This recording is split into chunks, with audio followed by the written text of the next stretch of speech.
Bonjour à tous, c'est le retour du beau temps et donc de ma chaise dans le jardin pour la lettre 48.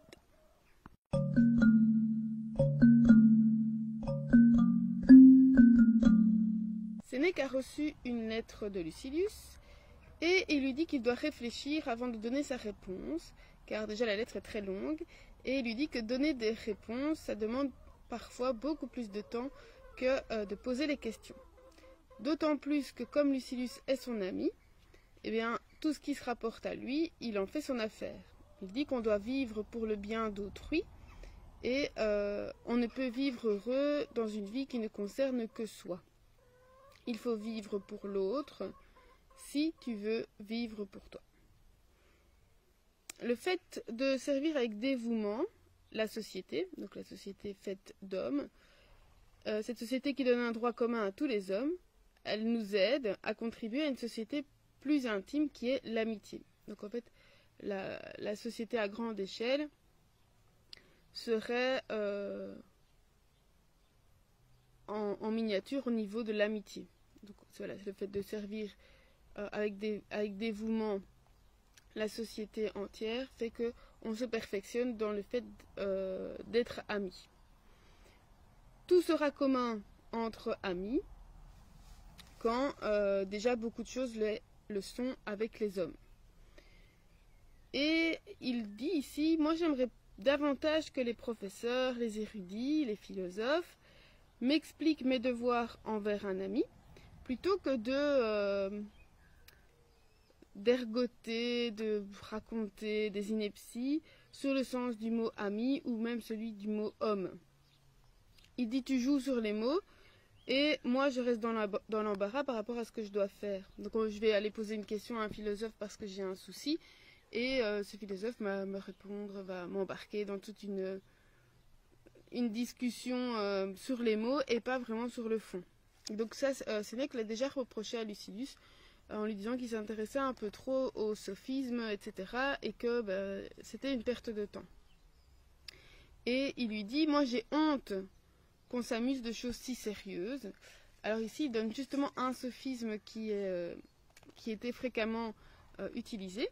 Donc en latin, c'est mus syllaba est, mus autem caseum rodit, syllaba ergo caseum rodit. Donc mus, normalement c'est la souris, mais bon, pour que ça fasse une syllabe, il est traduit par le rat. Donc le rat est une syllabe. Or, le rat mange du fromage. Donc, la syllabe mange du fromage. Et si moi je ne comprends pas le piège, donc si on dit ça à quelqu'un et que la personne ne comprend pas le piège, il dit avec le ton de l'humour, mais un peu un humour fâché, je prends le risque d'un jour voir un de mes livres dévorer mon fromage. Ou alors si on retourne le sophisme en disant le rat est une syllabe, or la syllabe ne mange pas de fromage, donc le rat ne mange pas de fromage. Donc il dit oh pueriles ineptias, donc que d'inepties puériles.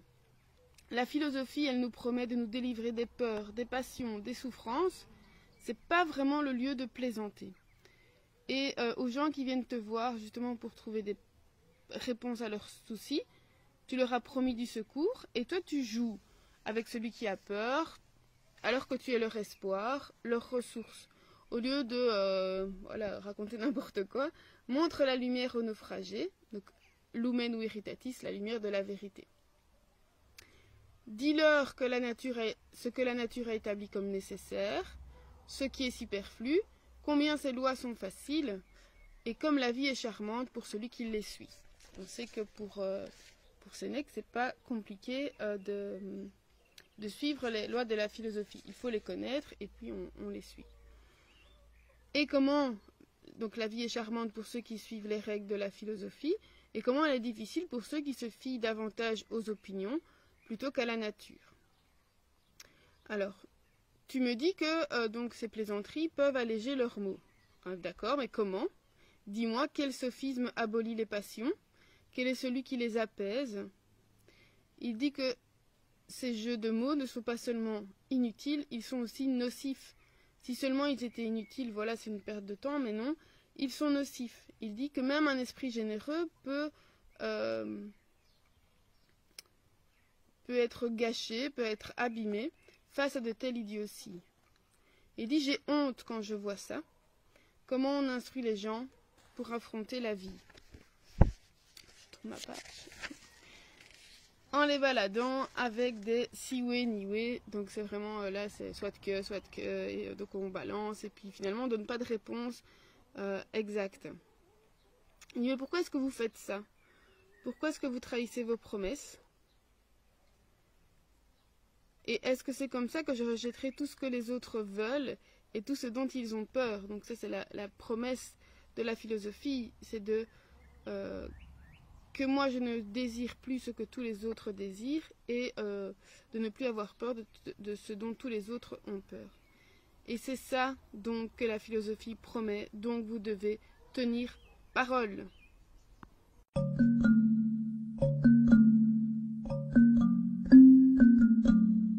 Et donc à la fin, Sénèque rappelle à Lucilius, il sait qu'il peut compter sur lui.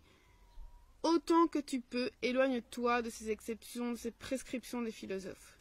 Ce qu'il faut, c'est la clarté et la simplicité. C'est ce qui convient à une bonne qualité de l'âme. Il ne faut pas chercher compliqué et chercher à embrouiller les gens. Donc, c'est la phrase que j'ai retenue aujourd'hui. Aperta decent et simplicia bonitatem.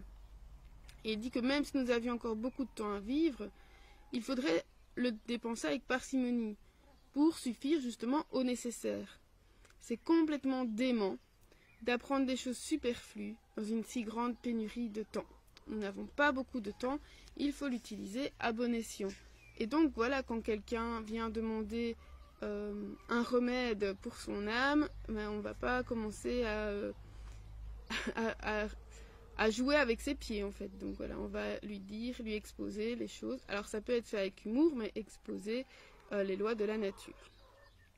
Alors on peut retenir, j'ai une coccinelle qui me monte dessus, on peut retenir pour aujourd'hui voilà, cette idée de divertissement, mais il y a des moments pour tout. Est-ce que la philosophie doit être quelque chose de sérieux? C'est pas ça que, je ne pense pas que c'est ça que Sénèque veut dire. C'est on ne peut pas perdre de temps dans ce domaine-là. Et quand, justement, comme on s'adresse à des gens, si des gens vont s'adresser à la philosophie, c'est qu'ils ont un besoin, et que ces gens viennent chercher du secours, on ne doit pas, justement, leur proposer quelque chose qui n'a rien à voir avec ce qu'ils demandent. Il faut montrer quelque chose de simple et de clair. Voilà, c'est ça. Et j'en avais déjà parlé, mais déjà au tout début, quand j'avais un peu exposé le pourquoi de la lecture des 100 lettres, des 100 premières lettres de Sénèque. Moi, c'est ce que je cherche aussi, c'est quelque chose de clair, de simple, que je peux appliquer, auquel je dois pas, je dois pas retourner l'histoire 150 fois dans ma tête. Quelque chose de clair et de simple. Alors, l'application en elle-même dans notre propre vie n'est peut-être pas aussi claire et aussi simple, mais la ligne est claire. Alors, c'est dans ce domaine-là qu'il ne faut pas perdre de temps. Alors, on peut revenir sur le divertissement ou sur autre chose. Ça, je pense pas que ce soit le sujet ici, parce que Sénèque nous a déjà dit dans d'autres lettres que effectivement, l'âme a besoin de repos comme le corps, l'âme a besoin de repos, et dans ce repos, on peut effectivement, je pense, trouver du divertissement qui ne soit pas nocif, bien sûr. Voilà. J'ai tout à l'heure, par exemple, sur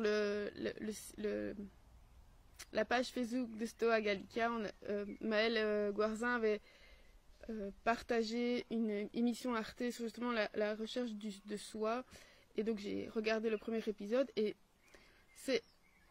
j'étais en train de me dire, mais en fait c'est pas vraiment du divertissement parce qu'on apprend quelque chose et c'est très accessible.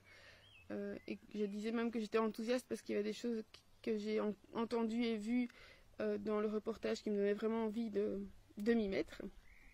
Donc voilà, c'est de la philosophie, mais vue autrement. On n'a pas un prof de philosophie qui nous explose et sans jamais mettre en pratique. Voilà. Je pense que c'est ça dont les gens ont besoin. Réfléchissons à ça, si vous êtes d'accord avec moi ou pas. Et on se retrouve demain pour la lettre 49. D'ici là, portez-vous bien ou à l'été.